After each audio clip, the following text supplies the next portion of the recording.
Bonjour, chère Monique. Ça fait plaisir de vous accueillir. En principe, je vous accueille sur un podium de rallye. Eh bien là, aujourd'hui, non. C'est uniquement un rassemblement de voitures exceptionnelles. Et vous avez bien fait de venir nous rejoindre. Est-ce que vous allez bien depuis la dernière rencontre que l'on a fait du côté de Morzine? Oui, très bien. Bon, hélas, on a abandonné à la 4e. Ça marchait bien. C'est dommage, hein, parce que vous étiez parti pour aller chercher la Coupe des Dames. Hein.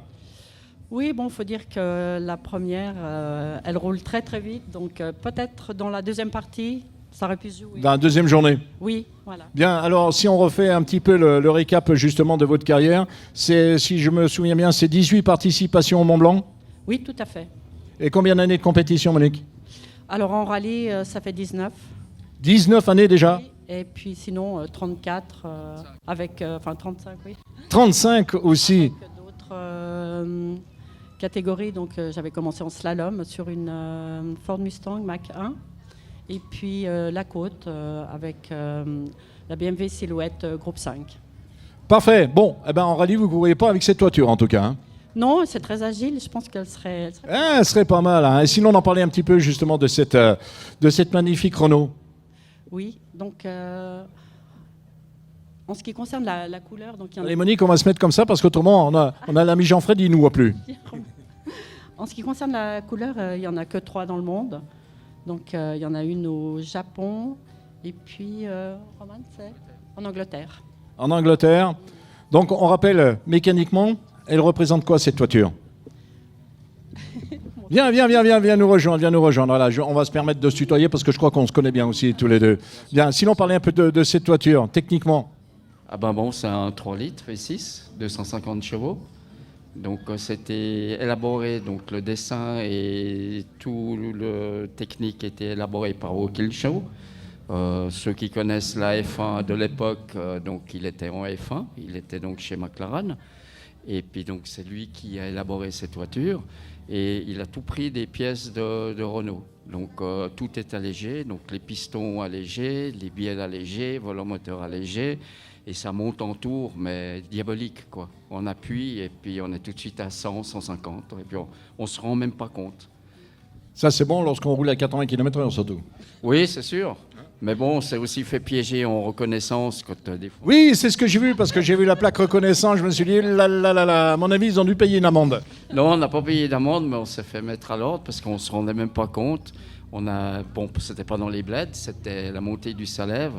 On était à 160 ou 180.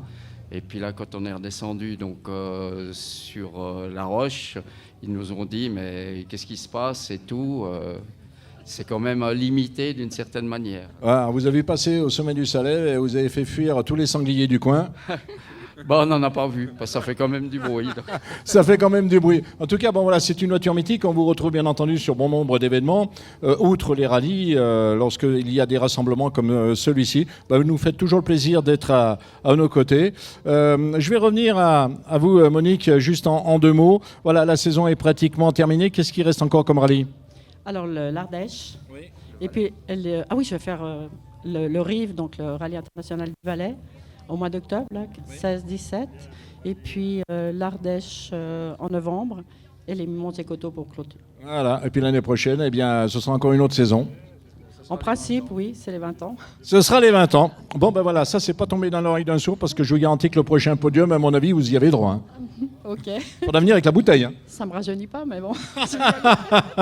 Merci en tout cas, merci. Et puis, il est vrai qu'on va peut-être, pour en terminer, on va peut-être écouter le bruit de cette voiture parce que le V6 chez Renault, alors on rappelle quand même, peut-être, je raconte une bêtise, mais à un moment, ils ont voulu remplacer la 5 Turbo qui était arrêtée, je crois, dans les années 80, 82, hein, je ne dois pas être loin de la vérité.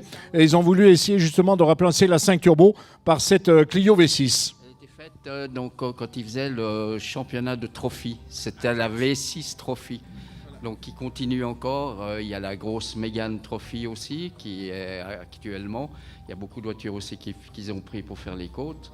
Et puis bon, c'est une voiture qui est mythique et puis qui est toujours bien appréciée, quoi. Absolument. Et puis dire qu'aux mains de Jean Ragnotti, cette voiture, je peux dire que ça décoiffe. Hein. Ça, c'est certain. Hein. Merci à vous. Allez, on continue un peu dans la voiture, non pas historique, non pas de prestige, mais des voitures qui nous font rêver. À savoir que, eh bien voilà, juste derrière, on va accueillir la Subaru de Monsieur Wasserman qui est en train de venir nous rejoindre.